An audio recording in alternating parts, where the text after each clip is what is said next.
Godaan iblis tidak selalu tentang kedurhakaan terhadap Sang Maha Pencipta, tetapi juga bisa dalam bentuk ketaatan kepada Allah. Hal ini dapat dilihat dalam kisah iblis dan Khalifah Muawiyah yang ditulis oleh Imam Jalaluddin Rumi. Dalam karyanya yang berjudul Masnawi, dikisahkan Khalifah pertama dinasti Umayyah ketika sedang tidur nyenyak di dalam istananya. Tiba-tiba ia dibangunkan oleh orang asing. Khalifah segera menanyai siapa gerangan yang berani mengganggu istirahatnya, dan ternyata orang asing tersebut adalah iblis. Maka terjadilah dialog antara iblis dan Khalifah Muawiyah. "Mengapa engkau membangunkanku?" tanya Khalifah kepada iblis.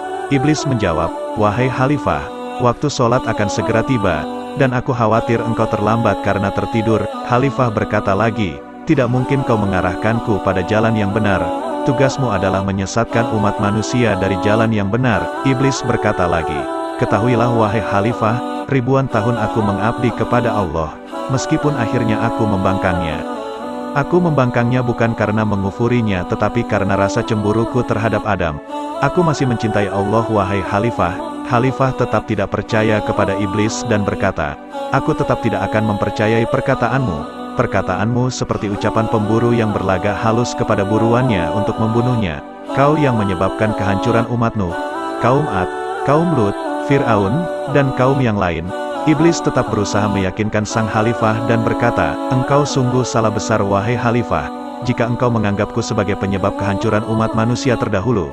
Siapalah aku yang bisa menentukan kejahatan di muka bumi? Aku hanyalah boneka Allah yang tidak berdaya di hadapan kekuasaannya." Ia mendengar jawaban-jawaban indah iblis.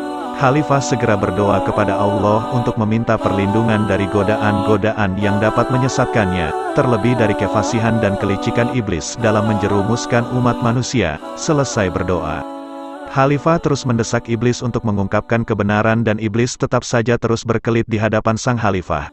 Iblis justru membalik ucapan-ucapan Khalifah bahwa yang layak dipersalahkan atas kehancuran umat manusia bukanlah dirinya, tetapi nafsu jahat umat manusia itu sendiri. Itu membuat Khalifah semakin mengecam iblis, sehingga membuat iblis tidak berdaya dan mengungkapkan kebenaran yang sebenarnya.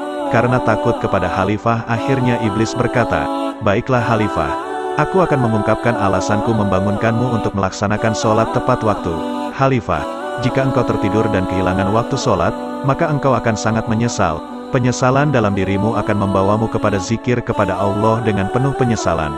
Wahai Khalifah, zikir penuh penyesalan itu lebih kutakuti daripada sholatmu, karena setiap zikir penuh penyesalan yang kau sampaikan kepada Allah itu bernilai 200 kali lebih banyak daripada sholat atau doa biasa," ungkap iblis kepada Khalifah Muawiyah. Dari kisah ini kita mengetahui bahwa pemimpin yang adil dan taat kepada Allah maka akan dijaga dan selalu berada dalam perlindungan Allah. Sehingga iblis pun khawatir, jika ia lalai karena ketiduran, karena penyesalan orang yang bertakwa akan membuat dirinya lebih bertakwa dan lebih mulia dari sebelumnya.